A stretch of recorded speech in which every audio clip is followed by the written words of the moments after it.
Hello, class. Welcome to writing. This is going to be our daily writing warm up. So let's get started. So after this, you're going to go down and click the link below and complete an assignment that's pretty similar to what we're going to go over today. So you're going to be practicing proofreading and editing some sentences. When we use Word that has spell check and grammar check, it gets pretty simple for us, and we can't tend to be a little bit lazy with being in a rhythm of correcting our own grammar, our own spelling, our own punctuation. Okay, so here we have a sentence. George W. Bush were the President of the United States of America in 2006. So we're going to follow the directions here. 3 little lines underneath a letter that you think should be capitalized. And then a period with a circle around it. When you edit, that's going to represent add a period. And then see this little tent? It's just a triangle with a line. It does not have to be exact. That's when you're going to change something. Change what? You could be changing anything. You could be changing your diction, your word choice, which is diction. You could be changing a capital. Maybe someone put a capital in the middle of a word for no reason. Maybe you're going to change that. Maybe they put a space in between a word for no reason. Maybe you're going to change that. You're just going to change something. So let's get started. George W. Bush. So do you see anything that should be capitalized? Of course, nouns, person, place, or thing. Pronouns would not be capitalized unless they were at the beginning of a sentence, right? Like if it was him or her or she, that wouldn't be capitalized. But if it's a name, a noun, then you're going to capitalize it. So symbolize with the 3 lines. George W. Bush were. Change something. Does that sound good? George W. Bush were. If you said no, you're right. George W. Bush was. So you're going to just symbolize your little tent. Something's not right. Were the President of the United States. That's definitely something of importance and significance that needs to be capitalized. There you go. And close it off with the period. Okay, so we're going to review a little bit more. The next steps are just going to be antonyms. Which is an opposite word, a meaning, a word with the opposite meaning. Nouns, you're just going to circle the nouns in the sentence. Next, you're going to have a sample sentence. 7 silly girls played in the park last Thursday. It says that we're going to use this symbol. Some people, when you edit, do SP for spell check.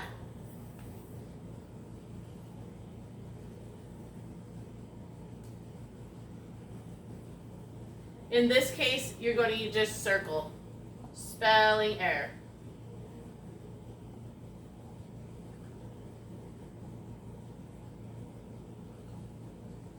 Seven silly girls. 7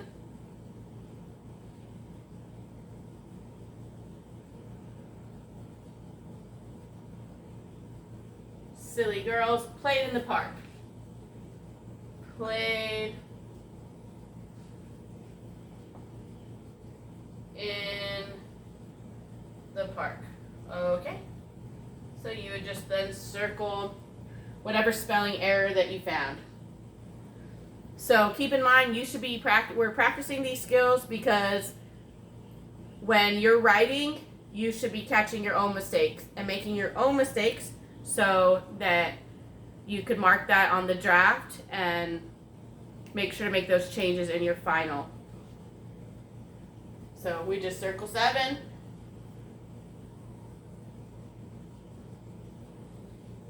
And so that's about it. At the bottom, you're going to circle the verb. A verb is an action word, as you know. So Jason's hat blew off his head yesterday. So what's the action? Is it Jason, a person, place, or thing? Is it head, another person, place, or thing? So the verb is blew, and you're just going to circle what blew you think goes in that sentence. And last but not least, you're going to put the words in alphabetical order. And that's a practice because when we're writing, oftentimes we have to go in the dictionary and be able to have that skill to look things in ABC order. If, again, you're not using like ABC check, grammar check, spell check to make sure that you know how to look up a word so you can find that correct spelling. Okay, so let us do one more example of ABC order, and then we'll be done for today. And you can click the link below and complete your assignment and your HMH reading comprehension.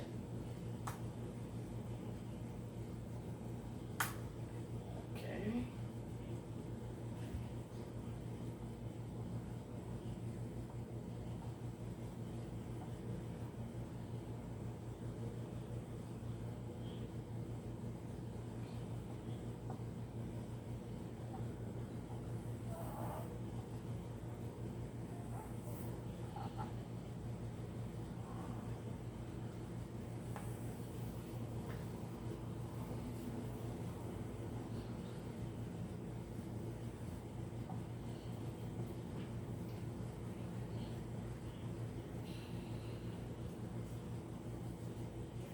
Okay, so these are all words that begin with K. So alphabetical order, which one do you think would come first?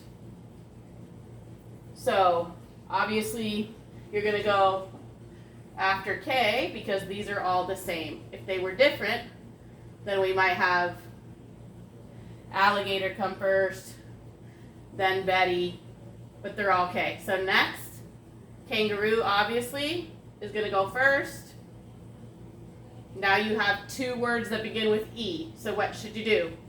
Go to the next letter, the third letter. Okay, E comes before P. 2, 3 because another E. Here we go again with 2 I's. Now they're showing you 2 N's. So the fourth letter you'd use. 4 and 5. And that's how you're going to execute it on your worksheet. So go ahead and get practice with those grammatical errors, and see you tomorrow.